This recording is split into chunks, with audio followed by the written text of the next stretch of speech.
The views, opinions, and information expressed during Youth Services podcast series are solely those of individuals involved. Any recommendations or advice during the podcast is general in nature and does not replace the need to seek professional advice.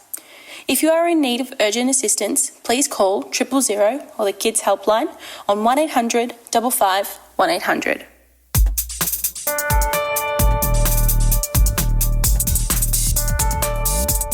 Welcome to the Casey Youth Services podcast. I'm Bella. And I'm Dee.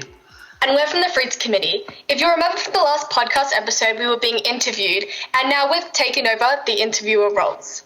Before we start, we would like to acknowledge the traditional owners, Casey's Aboriginal communities and their rich culture, and pay respect to their elders past, present and future. We acknowledge Aboriginal people as Australia's first peoples and as traditional owners and custodians of the land on which we live and work on. I would also like to invite everybody to listen to this podcast. We provide an inclusive space for all our young people in our community. So first, I'll give a rundown of what Fraser is. So Bella and I are on the Ignite Youth Music Event Organisation Committee, where we run drug, smoke and alcohol-free events.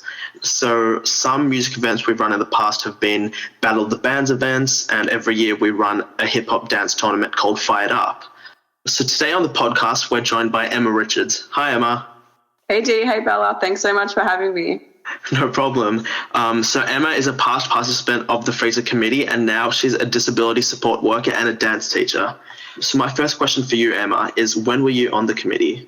I actually started in 2008 and ended my time with Fraser in 2015. So I was on the committee for about 7 years. Wow, that's a really long time. Yeah, it is a long time. Yeah. It was some of the best years of my life, though. Wow, yeah, same here. I've been on the committee for the past 5 years. I thought that was long. You got a few to go. You got this. Yeah, definitely. I'm just trying to think whether there would have been some overlap. No, because I joined probably in 2016 or 2017, so that would have been a couple of years after you left. Yeah. Gosh, that's crazy. I would have been like 2 or 3 when you first joined Freezer, so that's just... Oh my gosh. All right, our next question. What sort of events did you run whilst you were on the committee? There was a few different ones, but when I was with Fraser, we mainly did like heavy metal events. That was what... at the time, it was called Spectrum Entertainment. That's what Spectrum was known for. Yeah. So we did Battle of the Bands, which obviously is now Battle of the Sounds. Our main 2 heavy metal festivals were Fringe Fest and Live and Loud, and they were both really super successful. We had them both run in Cranbourne and Narre Warren, and it was a hit. And then we just did other events like skate competitions, which was called Rock and Skate. And yeah, we just assisted with like the GP run that goes from Cranbourne and just other smaller events throughout the year as well. Yeah, awesome. What type of spaces did you use? Our main spaces we used were Cranbourne Public Hall. Yeah, and then obviously in Narre Warren we did Narre Warren Learning Centre as well. They were the main venues that we used. But yeah, obviously we've had a major upgrade in the city of Casey, and there's all of these amazing new venues that you guys can use now. So I'm actually really super excited for the next couple of years, because I know you guys are going to be running some amazing events in some amazing spaces. Yeah, awesome. So, all right, so Emma, I understand that you're a disability support worker and a dance teacher as well. So how did your time on the committee help you with that current career pathway? Yeah, well, Dee, I'm actually still in events, but because of COVID, we've had obviously a major delay, which we know.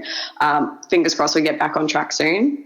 But yeah, so I run I help stage manage at some major festivals, which is really super fun. But awesome. In terms of my career pathway with disability work and being a dance teacher, Fraser definitely helps me gain experience in the field. So without having that volunteer work behind me, I don't think I would have been able to, I don't think I even would have had the confidence to study in events. I didn't even know what I wanted to do when I was 15. So yeah, just having even that little bit of background and that little bit of knowledge on something else was almost vital to what I'm doing now. But yeah, it also helped me like build heaps of connections and taught me how to engage with people from all walks of life. So, Fraser is invaluable in pretty much every aspect. 100%. Yeah, I strongly relate to what you just said, definitely, because as I was interviewed on this podcast last week, I said that, I gained so many valuable connections, and also, like, I didn't know what I wanted to do when I first joined the committee as well, and it really gave me the push.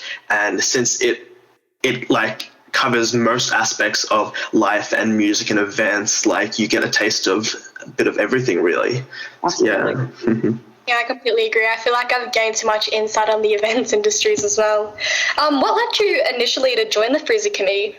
It's actually a super random story, so get ready. All right. We love random. Yeah. So I was actually playing drums in high school, Nice. and I wanted to learn a little bit more about music, or just go to some other music events or something like that. And at the time, there was the City of Casey Youth Services Centre out the front of the Cranbourne shops. I just went there after school, and I walk in, and there was this bright, bubbly girl behind the counter, and she's like, "Hi, my name's Kayla. Like, what can I help you with?" And I was just like, "Look, I don't know yet." I was like, "I'm just wondering if you have, like, anything to do with music, or is there something that I can be involved in?" She was like, "Actually, there's this meeting tonight if you want to come. We just have a committee and for the City of Casey, and we run small events in the area. But, if you'd like to come, feel free to come." So, that night I went to the Fraser meeting, and I was so nervous because you don't know what you're walking into. But I was welcomed with open arms, which was the best feeling in the world. And then, the rest is history, really. That's what led me to join. As you guys, it's a bit, I know the process is a bit different now, where you have to have an application to join. But that was how I started. So incredible. Yeah, I know we had, I think, when I auditioned, I had like 2 interviews maybe, but it's probably different for Dee as well. Started a while ago as well. I can't even remember.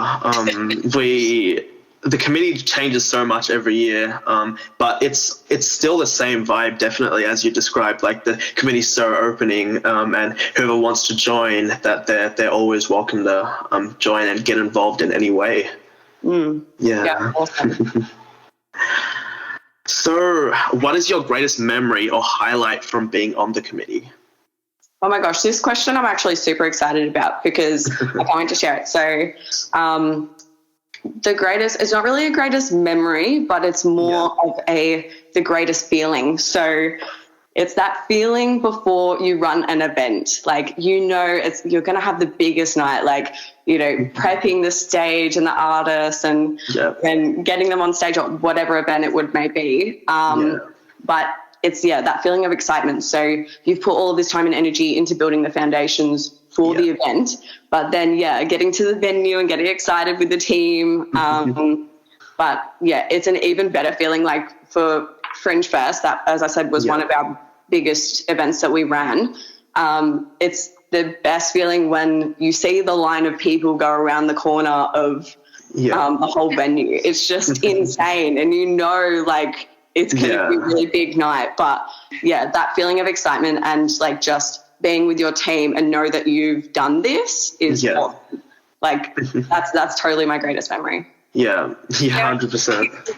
When we did online originals, even though it was online, I still remember, like, 30 minutes before the event launched, like, everyone was so excited. But I can't wait to get back to live events, and can't even imagine what that's going to feel like. That excitement.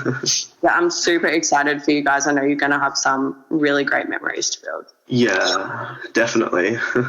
Awesome. Are you still in touch with any past participants from the Fraser Committee, and do you know if any of them have pursued a music industry career? I'm in touch with a few people that was in the committee when I was in it.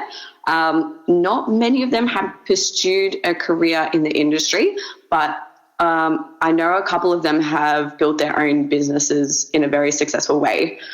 I think 100% that Fraser helped guide them to where they want to be, if not just gave them the experience that they needed to like you're starting out a career, like you're so young. Like I think Fraser's just so vital, and I know for a fact that would totally influence the way that they do things now.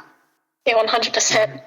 Yeah, so if you could bring back one event from the past when you were on the committee, what would it be and why?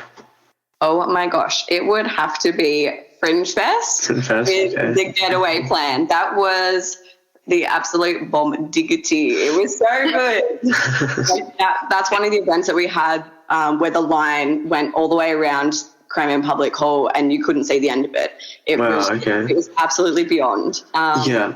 We had another really successful event, which was Fringe Fest with Storm the Sky, which are obviously really big as well at the moment. Yeah. Wow, yeah, I've heard so much about Fringe Fest, like, especially when I was first joining the committee, like, so many of the past members, like, wanted to, let's bring back Fringe Fest, like, that was, like, the best event. We never really brought it back, but, like, could you please describe, like, what the event, like, entailed? For Fringe Fest? Yeah, for Fringe Fest. It was just about getting like local live heavy metal acts on the stage and then having either one massive headliner or two headliners. That just always went off. In those years, like I'd say between my years, which was 2008 to 2015, those were the biggest years of heavy metal in our area. Yeah. But yeah, it just... it was amazing. That sounds really cool. Live in the future at some point. That sounds incredible. Yeah. Awesome. So what events would you like to see the Freezer community do in the future? Oh my gosh, let's do it. Do a comeback show, Fringe Fest. If you did like a one-off Fringe Fest and made it massive, even brought back one of those headliners, I don't know, a band that just hasn't been on the stage for a while that people want to see in our area. If you put Fringe Fest out there, I'm sure it would go off. I'd love to see that, and I'd be there with bells on. But I would also love to see you guys run some more skate events, just because the movement is really booming again, especially with roller skating. Yeah. I think like heaps of more skate events would really suit the area. And I know a lot of people who would be interested. Yeah, I feel like most people I know now skate, which is just crazy. I'm way too uncoordinated to ever pick up a skating spot. But, Love it. Yeah. Okay, so the final question is kind of a fun question to end up with. What would you tell your younger self about pursuing a career in music or events? I would tell my younger self to just do it. Well, clearly, as I said, I didn't know what I was getting into when I walked through the doors of, City of Casey. But if I didn't say yes, I would like to come, I wouldn't be in the position that I am now. So I just say yes to everything, especially when you're making a decision for yourself and for your future, because, and just take every opportunity that comes your way. And my favorite lesson is there is no mistakes, just lessons learned. So no matter what you're doing, like just keep doing it. And if you have a passion for it, you will succeed. Awesome. Awesome advice that you've been D&I as well. Yeah, that is really great advice for anyone that is still on the committee or wanting to join the committee, definitely. Or just young people out there. Yeah. Awesome. So that ends the podcast there, and our interview with you, Emma. Thank you so much for joining us on the podcast. There was lots of valuable advice and answers to any questions that some people might be having about the committee. Some valuable insight. So thank you very much. Oh, thank you so much for having me. You guys are awesome. Keep doing what you're doing. You too. So anyone in the City of Casey area that is interested in being a part of the Fraser Committee, please visit our website for more details. Don't forget to subscribe to the Case Youth Services podcast channel and Case Youth Services social media accounts to stay up to date.